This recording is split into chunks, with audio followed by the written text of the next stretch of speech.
want to make a clause active, you have to assign proper values to other clauses, so that the impact of this clause on the entire predicate is not masked by other clauses. Anyone recall how to make a clause active? You insert into the whole predicate true and false values for that clause, and then XOR the results together. Very good. So that's basically, if we understand the definition of being active, that formula really makes sense, right? Because if you really like the two predicates, one predicate replaces the clause with true value, the other predicate replaces the clause you want to make active with false value.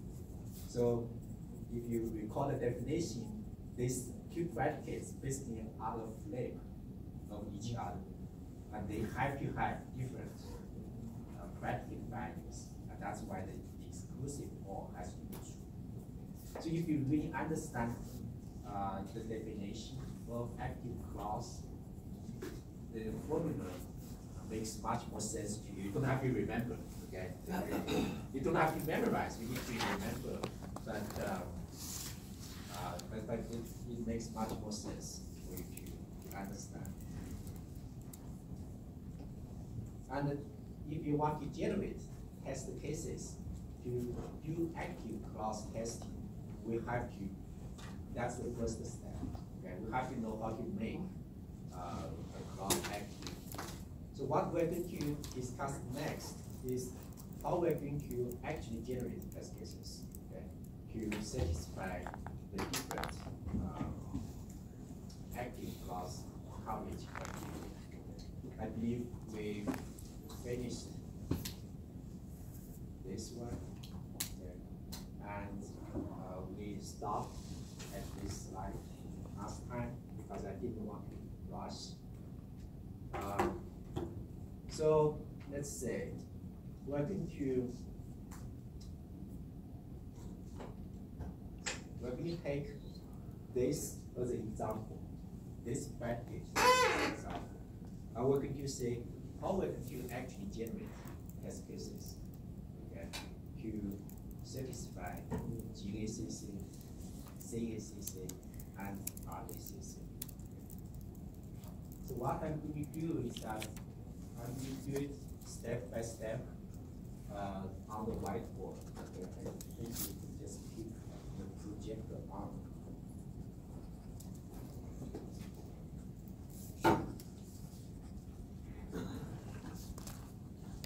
So what we do is that we're going to build, so let's say we're going to try to generate test cases, okay, for this predicate to satisfy GACC. So what we do is that we're going to build the truth table. Okay. So in this case, it will be A, B, C, and then we have the predicate value as a column. That's what we're going to do first. So it's going to be true, true, true, true, true, false, true, false, true, true, false, false, false, true, true, false, true, false, false, false, true, false, false, false. And we're going to compute the value of the predicate for each,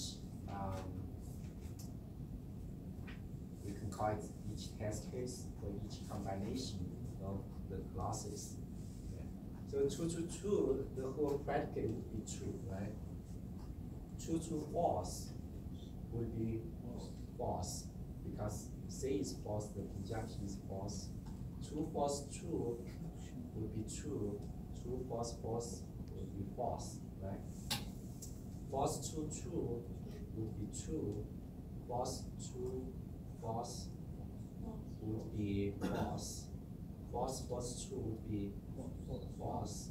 False, false, false would be false. Okay. I'm also going to give a number to each possible combination of the three clauses.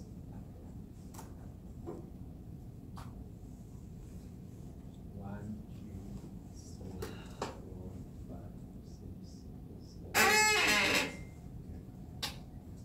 8. And in this example, I'm going to work on clause A.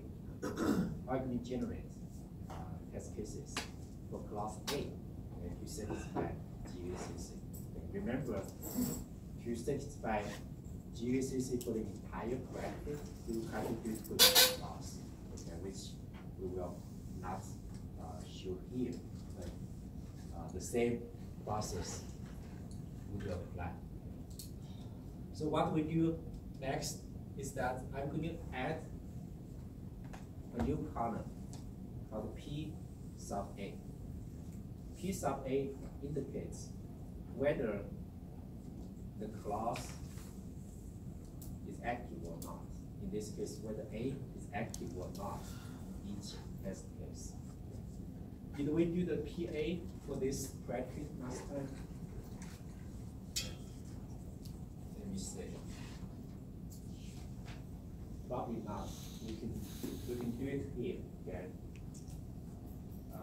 I think I can probably just copy the predicate here, and then I can use the whole whiteboard. So the predicate is P, A, or B, and C. I'm going to turn off the projector so that I have more space to work with.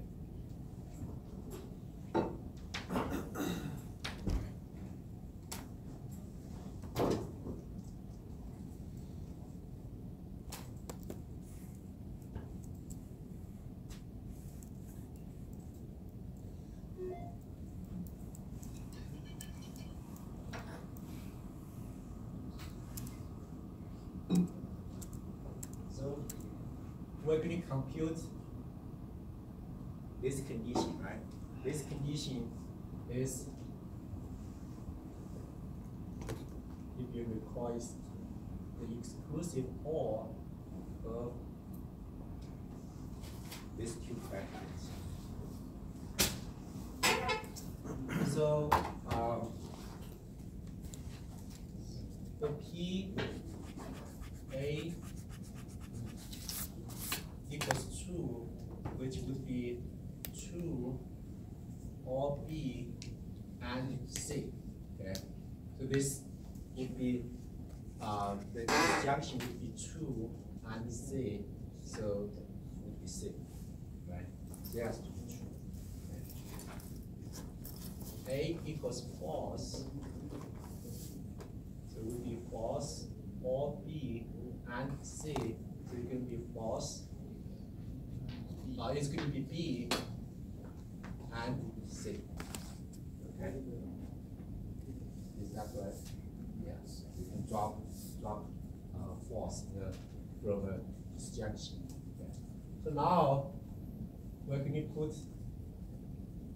plug this into this formula. Okay. The exclusive OR of these two predicates. How are we going to do this? How are we going to simplify this? Okay, not C and B and C. Okay, very good. Or C and not B and C, right? That's how you get rid of the exclusive OR operator. Okay. Can you just take the C common?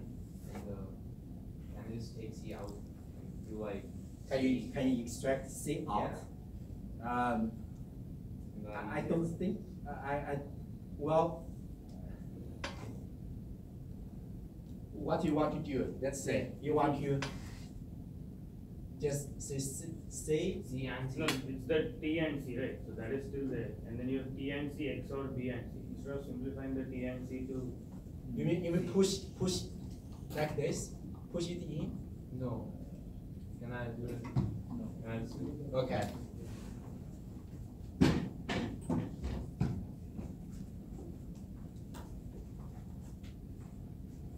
So instead of simplifying it to this, can you just say C and T XOR with B and C, and then take the C common as like this, and then just do and Wouldn't we get the C now?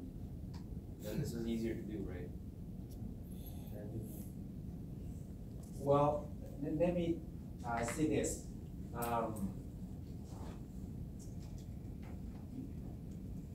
Where did you get this? This like a It's transformation? already there, right? T A equals true. It's already there on the top, the T and C.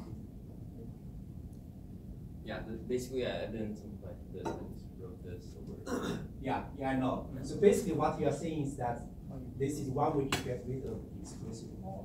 No, not get rid of, just make the XOR equation or whatever simpler. Well, let me put this way.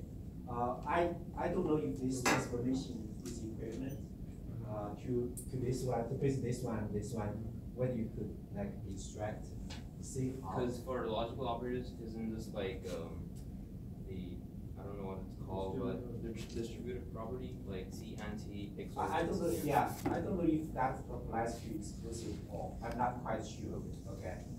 You could probably double check. If like this applies to like basically you can push like a distributive norm, right? If what we are seeing that you could push it inside, push the conjunction inside. I'm not quite sure. Double check that. But I would go with what I'm pretty sure what I have given here is pretty straightforward because that's a definition of exclusive OR. But of course there are other ways to do it. Actually, in the textbook, they also have other like show you like other kind of ways to get rid of to simplify exclusive OR. But check this, okay? I'm not quite sure whether you can push it.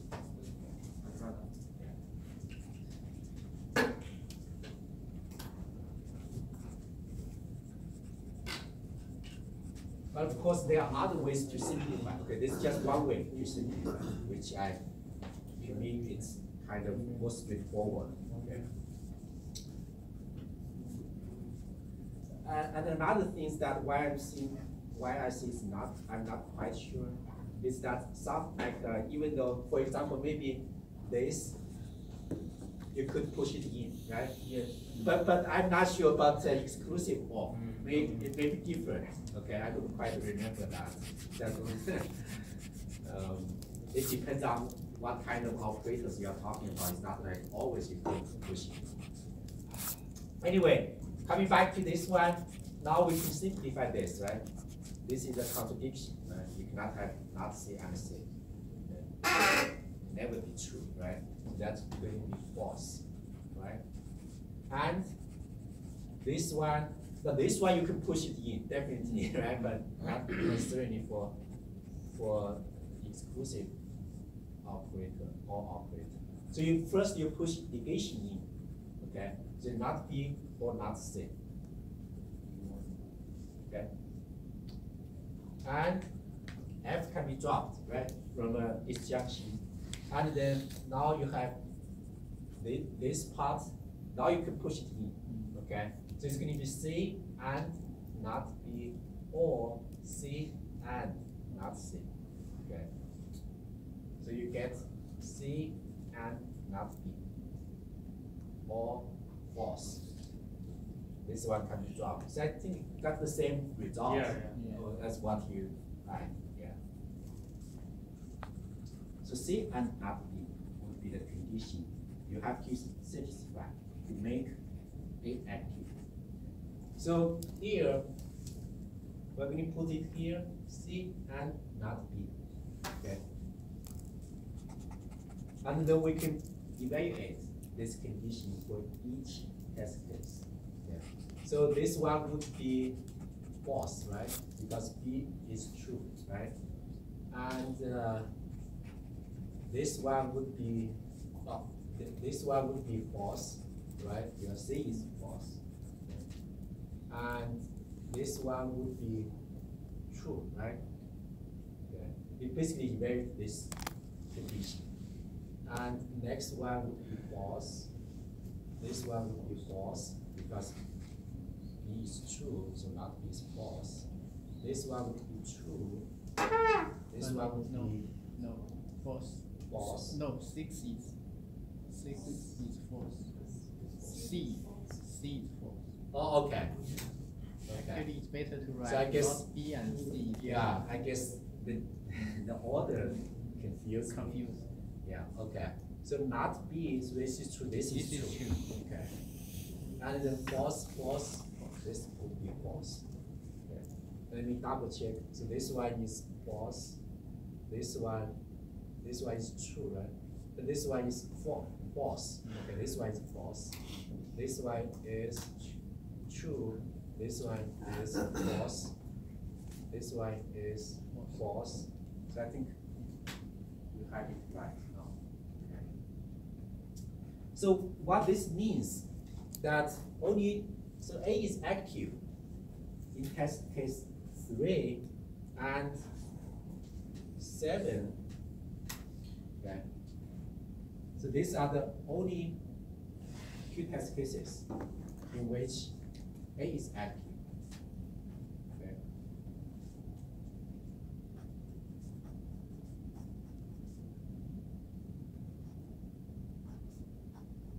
Okay. So how to generate test cases for class A to satisfy GACC? Can you? You just need one value of A that's true and one value of A that's false, right? Right. So in this case would be 3 and 7. 3 and 7. 3 and 7. So we don't have many choices, right? What about RACC? CACC. You the same because we're flipping the predicate too. So the predicate, if we check this two test cases, the predicate. For GACC. Huh? Can you repeat that for GACC? GACC is 3 and 7 because GACC only requires the class to be active and be tested true and false, right? So it's tested true in test case 3 and test case 7 is tested for false. So CACC, so the same test cases would also satisfy CACC, right? So GACC, CACC would also be 3 and 7. What about RACC?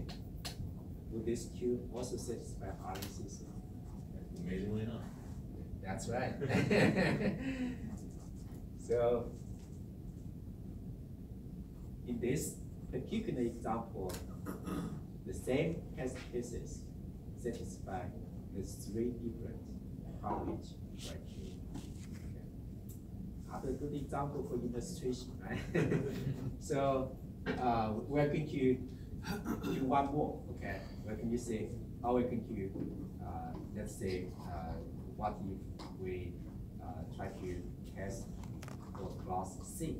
Okay. I don't want to do class B because A and B, they are symmetric, right? We're going to get pretty much the same results. Okay.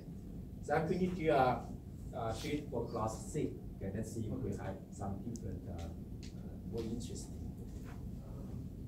results. Okay. Real quick, Yeah. when you did the what was it, contradiction rule right there? Was that did you essentially combine 2 steps? Because Which one? This we did one? the contradiction rule, right? Because you should only be able to get rid of C right there, right? But then if you go 1 step further, This one. yes. Oh, okay.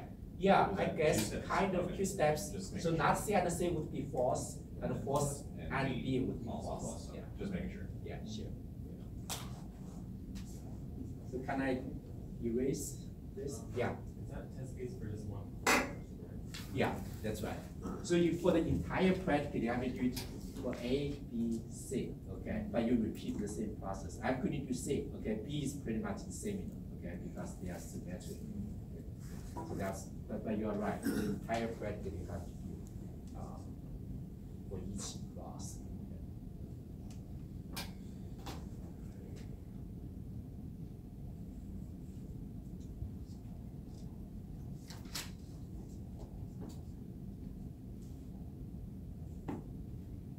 So I'm going to see this would be A or B and true, so it would be A or B, right? Okay. C equals false would be A or B and false would be false. Okay. So the condition C or C, okay, would be A or B exclusive or F. So as you can see, this is basically A or B, okay? Because A or B has to be true, right? For the you can use my the transformation rule I introduced, but you could directly say that. Yeah. Then you get the same result. So now I'm going to add one more column over here, C, yeah. A or B over here. So basically, A or B has to have at least one true, right? So this would be true, this would be true, this would be true. So only this one would be false. This two would be false. For this condition. That means A or B or both. Okay. So A or B or both have to be true. Okay. So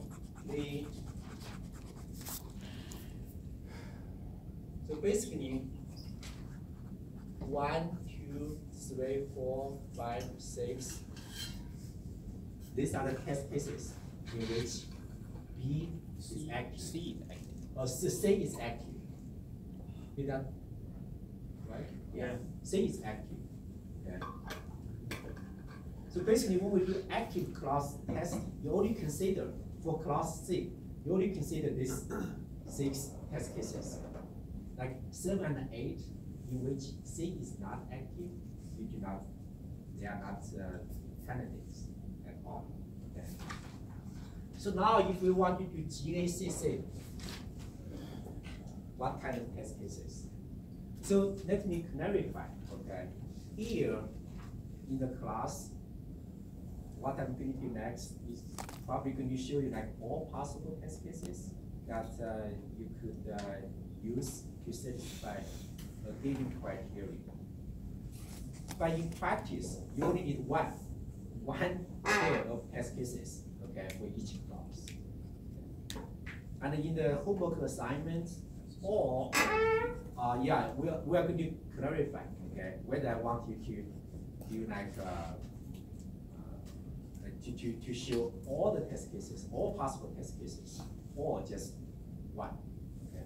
Especially on the exam, I'm going to specify that, so don't worry about what you are supposed to do. So for GACC, how you could select test cases, okay, for class C to satisfy GACC. Permutation product of all the true cases for A, or sorry, all the true cases and all the For C, right? C, yeah. Okay.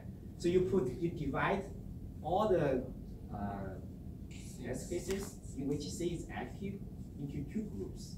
One group has true value for C, the other has false value for C, and then you basically pick one from each group, okay, each of the 2 groups.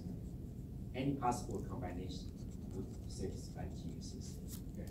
So in this case would be C. If we look at C, the first group, if we want to put test cases in which C is true into the first group root, have 1, 3, 5, right? 1, 3, 5 times the other 3, 2, 4, 6. So basically you have, how many possibilities you have? 9, right? 3 times 3. You pick any one from here, you pick the other one from the circle. So that would be the all possible pairs of test cases that satisfy GACC. What about CACC? How can you select test cases? CACC. So remember, CACC, you have to make sure the predicate coverage, okay, is satisfied. So one way you can do that is that you're going to have to check every possible pair, okay, from GACC. Another thing that you want to remember is that, remember, CACC is stronger than GACC. So it means any possible pair of test cases that satisfy CACC must also satisfy GACC, right? Yeah. So you only need to consider the possible pairs in the GACC set, okay, to check whether every possible pair also satisfy the predicate coverage. So what we're going to do is that we check 1, 2, would 1, 2 satisfy predicate coverage? Yes, right? So now you cannot put like in this format, you have to put specific pairs, right? You're going to be 1, 2 would be 1, 1, 4, 1, 4, you check whether the predicate coverage satisfies. So 1, 4, 1, 6, 1, 6, okay? So also satisfy predicate coverage. And 3, 2, 3, 2, so satisfy predicate coverage, right?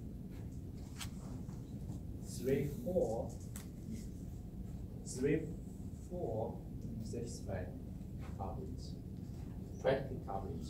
3, 6, 3, 6, okay. And 5, 2, 5, 2, satisfy predicate coverage. 5, 4, 5, 4, and 5, 6. So in this particular example, you do get the same for GACC and CACC. So again, what I do here is a general approach.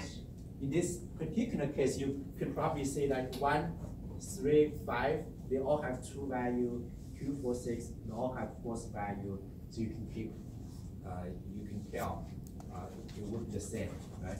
But in general, this may not be the case.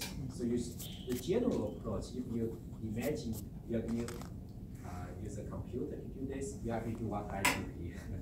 You have to check every possible case.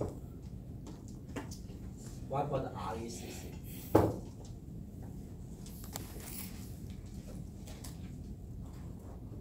So RACC, to do RACC, there are 2 ways to do it.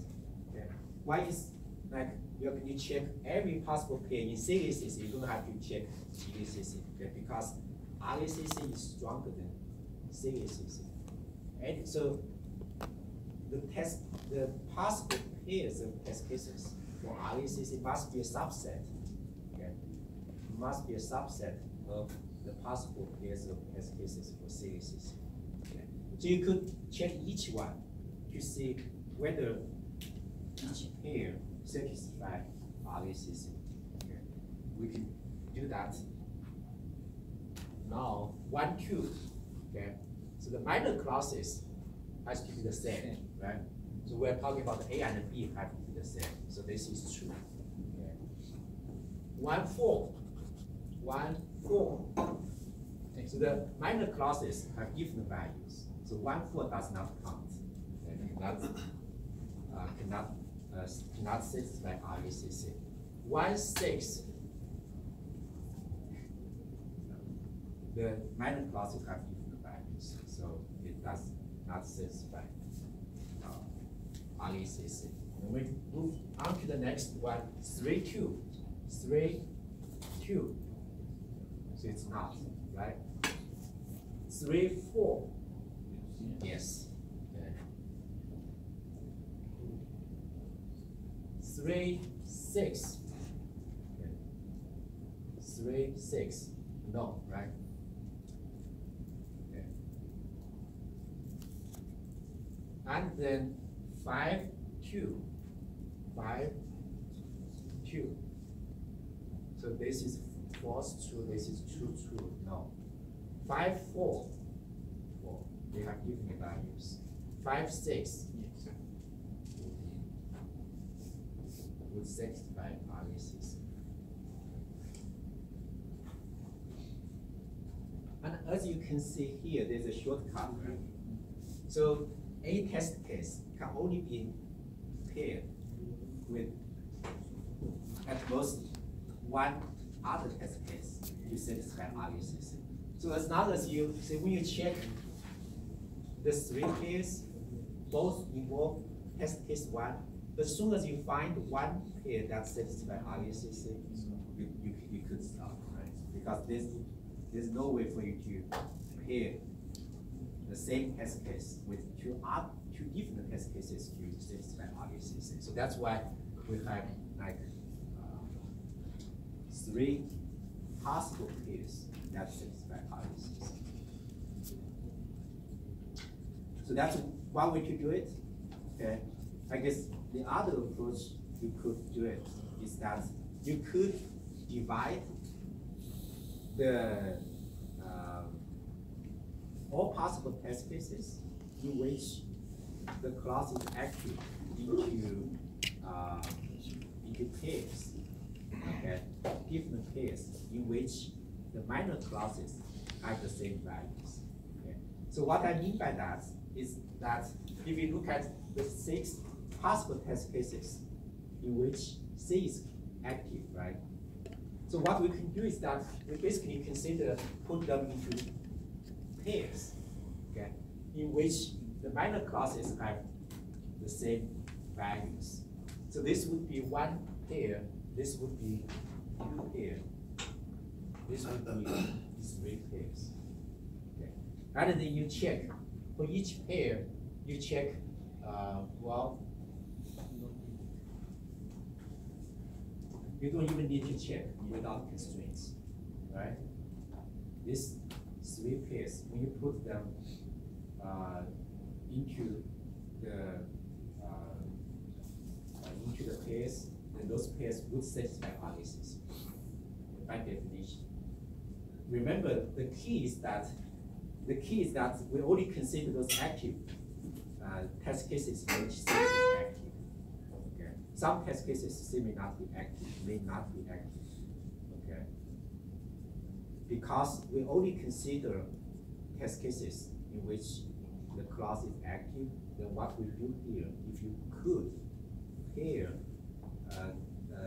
2 test cases based on the values of the minor clauses, then those pairs are guaranteed to satisfy RACC. Does make sense?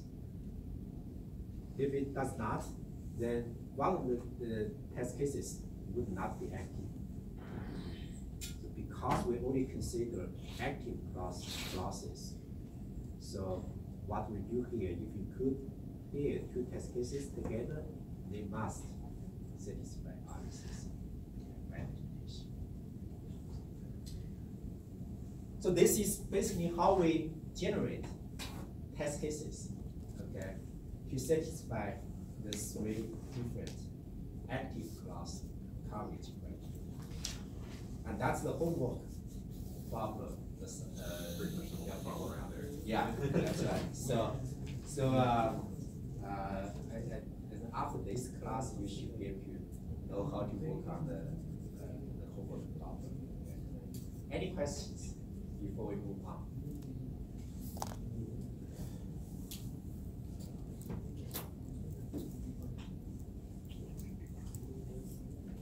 So, as I probably mentioned before, in practice, the most widely used criterion, as you can probably guess, is CACC.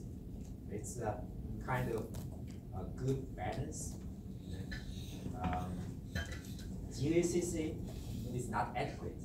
Okay, does not even cover does not even satisfy practical requirements. RACC is kind of quite restrictive, as you can see from this example. You have 9 possibilities, but here you only have 3 possibilities. All right.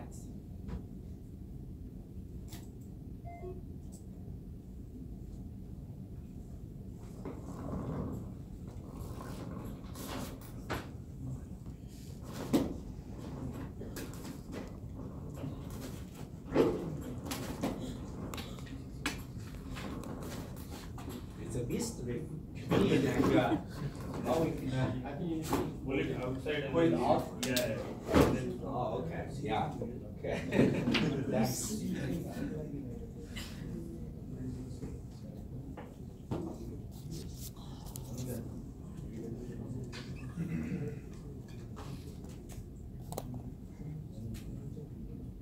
okay, so what we have seen is that if we have a one predicate, how to test, right? How to generate test cases, to test each individual predicate. However, when we do actual testing in practice, we test the program, right? The program has many different predicates. So how we could apply what we have discussed in practice is what we're going to discuss next. How we're going to put everything together from the perspective of how to test the entire program. Not because we do not test only test individual predicates. And when we do predicate testing for a program, there are 2 unique challenges that we have to consider, and that makes predicate testing quite expensive and quite difficult to do. So I think we discussed,